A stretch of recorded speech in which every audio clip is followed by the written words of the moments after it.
ज़बूर नवासी। मैं हमेशा खुदावन की शफ़क़त के गीत गाऊंगा।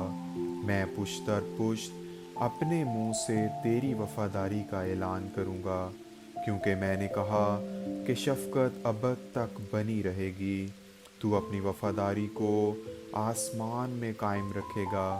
मैंने अपने बरगज़ीदा के साथ अहद बांधा है। मैंने अपने बंदा दाऊद से कसम खाई है। मैं तेरी नस्ल को हमेशा के लिए कायम करूँगा और तेरे तख्त को पुश्त दर पुश्त बनाए रखूँगा। आए खुदावन, आसमान तेरे अजायब की तारीफ़ करेगा। मुक़द्दसों के मजमा में तेरी वफ़ादारी की तारीफ़ होगी, क्योंकि अफलाक पर खुदावन का नज़ीर कौन है? फरिश्तगान में कौन खुदावन की मानिद है? ऐसा माबूद जो मुक़द्दसों की महफ़िल में नहायत ताज़ीम के लायक है और अपने सब इर्द गिर्द वालों से ज़्यादा मुहीब है। आए खुदावंद लश्करों के खुदा, आए या तुझ सा ज़बरदस्त कौन है? तेरी वफ़ादारी तेरे चौगिर्द है। समुंदर के जोश व खरोश पर तू हुक्मरानी करता है। तू उसकी उठती लहरों को थमा देता है। तूने राहब को मकतूल की मानिद टुकड़े टुकड़े किया।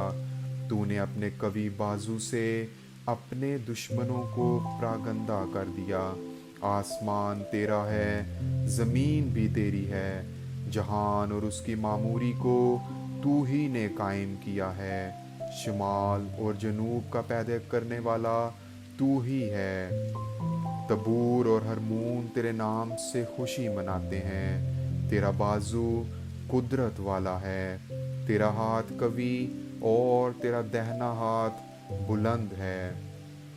सदाकत और अदल तेरे तख्त की बुनियाद हैं। शफ़क़त और वफ़ादारी तेरे आगे आगे चलती है। मुबारक है वो कौम जो खुशी की ललकार को पहचानती है। वो आए खुदावन जो तेरे चेहरा के नूर में चलते हैं। वो दिन भर तेरे नाम से खुशी मनाते हैं और तेरी सदाकत से सरफराज होते हैं, क्योंकि उनकी क़ुव्वत की शान तू ही है। और तेरे करम से हमारा सींग बुलंद होगा, क्योंकि हमारी सिपर खुदावन की तरफ से है और हमारा बादशाह इसराइल के कदूस की तरफ से। उस वक्त तूने रोया में अपने मुक़द्दसों से कलाम किया और फरमाया कि मैंने एक ज़बरदस्त को मददगार बनाया है और कौम में से एक को चुनकर सरफराज किया है। मेरा बंदा दाऊद मुझे मिल गया। अपने मुक़द्दस तेल से मैंने उसे मसा किया है। मेरा हाथ उसके साथ रहेगा। मेरा बाजू उसे तक़वियत देगा।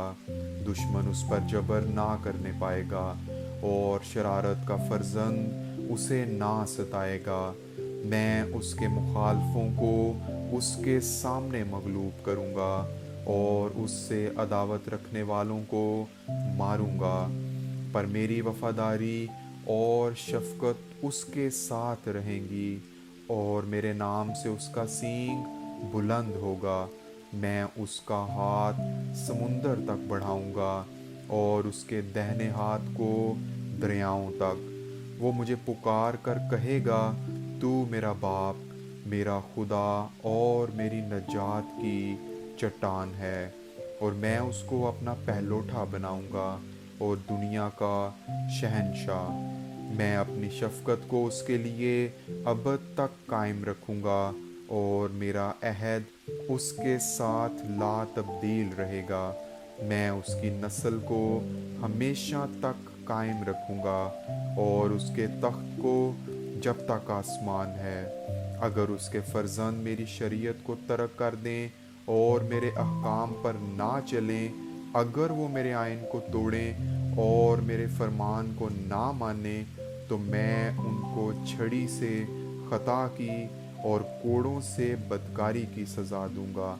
लेकिन मैं अपनी शफ़क़त उस पर से हटा ना लूँगा और अपनी वफ़ादारी को बातिल होने ना दूँगा। मैं अपने अहद को ना तोड़ूँगा اور اپنے منہ کی بات کو نہ بدلوں گا۔ میں ایک بار اپنی قدوسی کی قسم کھا چکا ہوں، میں داؤد سے جھوٹ نہ بولوں گا۔ اس کی نسل ہمیشہ قائم رہے گی اور اس کا تخت آفتاب کی مانند میرے حضور قائم رہے گا۔ وہ ہمیشہ چاند کی طرح اور آسمان کے سچے گواہ کی مانند قائم رہے گا۔ لیکن تو نے تو ترک کر دیا اور چھوڑ دیا، تو اپنے ممسوح سے ناراض ہوا ہے۔ تو نے اپنے خادم کے عہد کو رد کر دیا، تو نے اس کے تاج کو خاک میں ملا دیا، تو نے اس کی سب باڑوں کو توڑ ڈالا، تو نے اس کے قلعوں کو کھنڈر بنا دیا۔ سب آنے جانے والے اسے لوٹتے ہیں، وہ اپنے پڑوسیوں کی ملامت کا نشانہ بن گیا۔ تو نے اس کے مخالفوں کے دہنے ہاتھ کو بلند کیا، تو نے اس کے سب دشمنوں کو خوش کیا، بلکہ تو اس کی تلوار کی دھار کو موڑ دیتا ہے اور لڑائی میں اس کے پاؤں کو جمنے نہیں دیا۔ تو نے اس کی رونق اڑا دی اور اس کا تخت خاک میں ملا دیا۔ تو نے اس کی جوانی کے دن گھٹا دیے، تو نے اسے شرم آلودہ کر دیا ہے۔ آئے خداوند، کب تک؟ کیا تو ہمیشہ تک پوشیدہ رہے گا؟ تیرے قہر کی آگ کب تک بھڑکتی رہے گی؟ یاد رکھ میرا قیام ہی کیا ہے۔ تو نے کیسی بطالت کے لیے کل بنی آدم کو پیدا کیا؟ وہ کون سا آدمی ہے جو جیتا رہے گا اور موت کو نہ دیکھے گا اور اپنی جان کو پاتال کے ہاتھ سے بچا لے گا؟ یا رب، تیری وہ پہلی شفقت کیا ہوئی جس کی بابت تو نے داؤد سے اپنی وفاداری کی قسم کھائی تھی؟ یا رب، اپنے بندوں کی رسوائی کو یاد کر۔ میں تو سب زبردست قوموں کی طعنہ زنی اپنے سینہ میں لیے پھرتا ہوں۔ آئے خداوند، تیرے دشمنوں نے کیسے طعنے مارے، تیرے ممسوح کے قدم قدم پر کیسی طعنہ زنی کی ہے۔ خداوند عبدالآباد مبارک ہو۔ آمین ثم آمین۔